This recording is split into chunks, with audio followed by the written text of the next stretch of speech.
Welcome back to the West Best Media. Today we are cutting through the noise and looking at Jamaica Big Plan, transforming itself into a hub between Africa, the Caribbean, North America.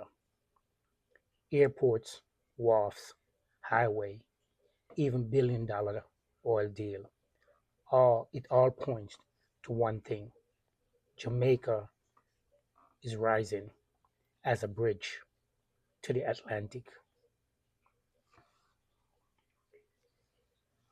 Let's start with the airport. Jamaica isn't building an airport for tourism. There's a clear strategy. The Negrilla New Airport is designed to anchor Western Jamaica tourism economy. That means direct access to visitors coming into Negrilla resorts without having to fly into Montego Bay first. Montego Bay will remain the number one passenger gateway, especially for the diaspora and tourists. Most of our visitors arrives already passed through Montego Bay. The Kingston Norman Manley International Airport is where the shift is happening. Kingston is being positioned itself for a long-term cargo freight hub. Think about it. Kingston already has the wharf, the new warehouses building at Ferry, and the Spanish Town Road expansion. It makes sense to connect the airport to cargo rather than compete with Montego Bay for passengers and traffic. Other countries already follow this model. Miami split its cargo and passengers hub. Panama does the same. The Dominican Republic separates Punta Cana for tourism and Carcigo for cargo. Jamaica is now moving into that direction and into that space. And here is the big difference. Jamaica is already culturally recognized all over the world. And if you, as listeners, if there were direct flights from Kingston to Lagos or Accra tomorrow, would you take a flight? Would you take that flight? Because that's the level of thinking required when you plan a hub. If you want straight talk, truth about Jamaica future, not sugar-coated version, hit the subscribe button.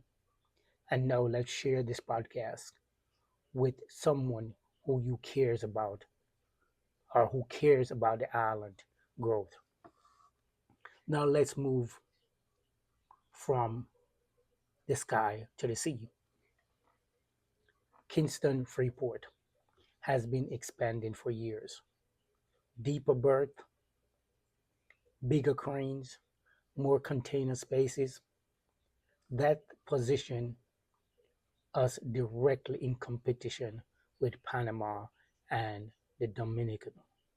But the real story isn't the island, it's the Spanish Town Road being widened and massive new warehouses are going up at Ferry.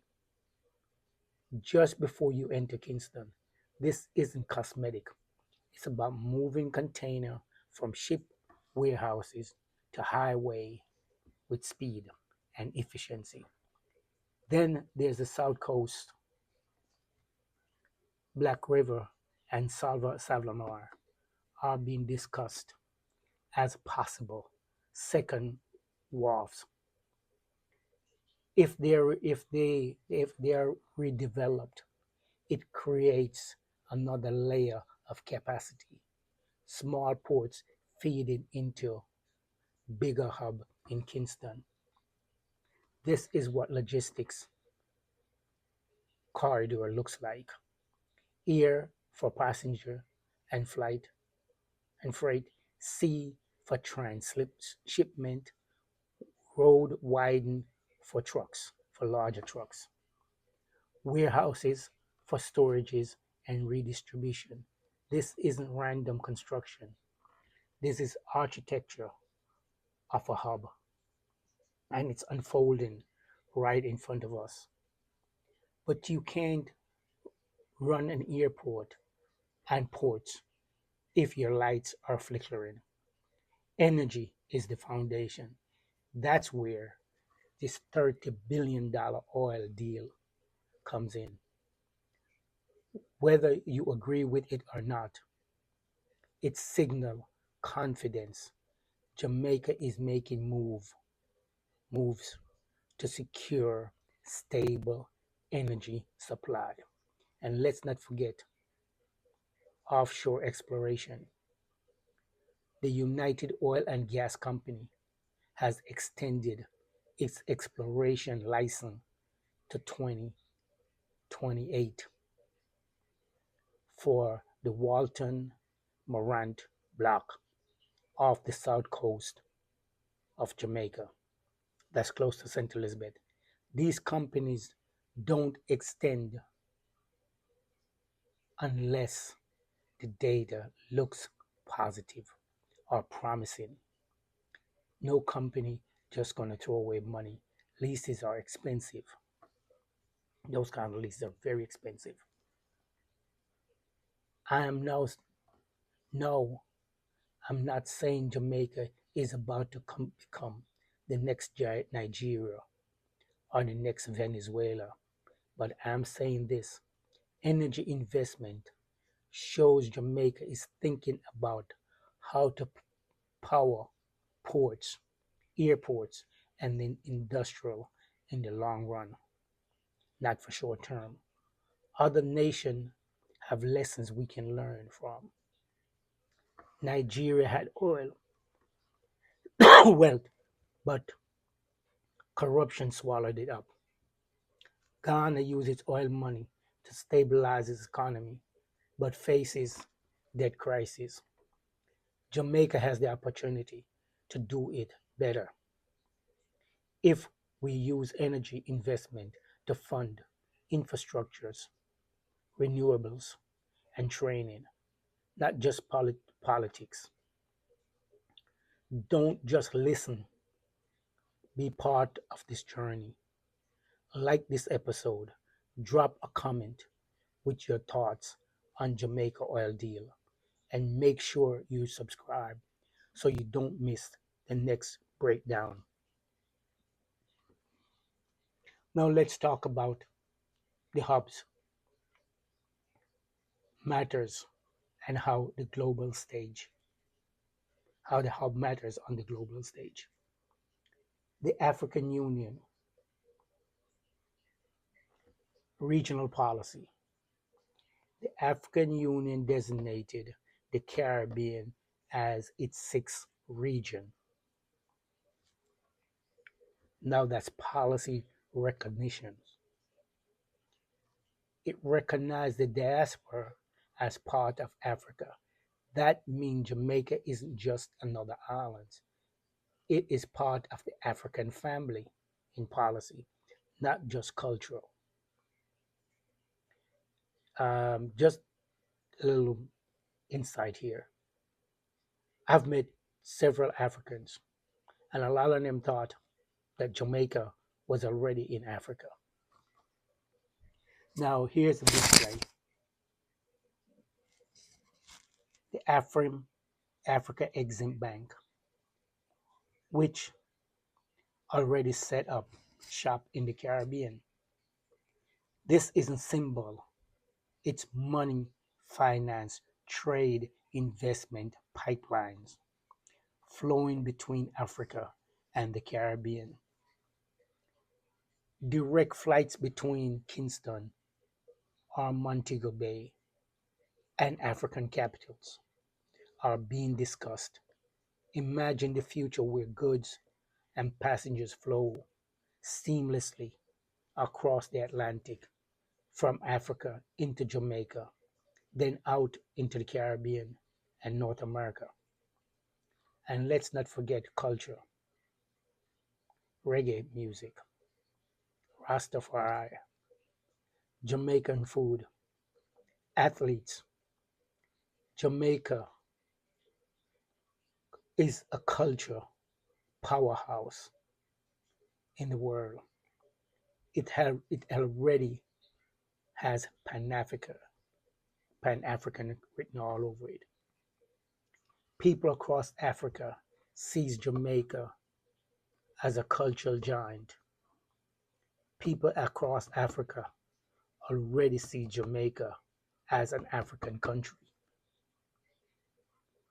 Even though we're small in population, that culture bridge is very powerful. And when you mix it with infrastructure, it becomes unstoppable. Jamaica is small but massive in symbol. That's why Africa recognizes it as a natural bridge. But I'm not here to paint a fantasy. There are risks. There are several risks. Corruption, inefficiency could derail the plan.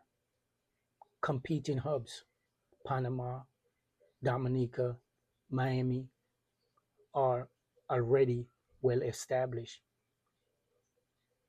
Jamaica still has to upgrade its customer system, reduce red tapes, and train a modern workforce in logistics and digital skills. The road ahead is not automatic, but the opportunity is real.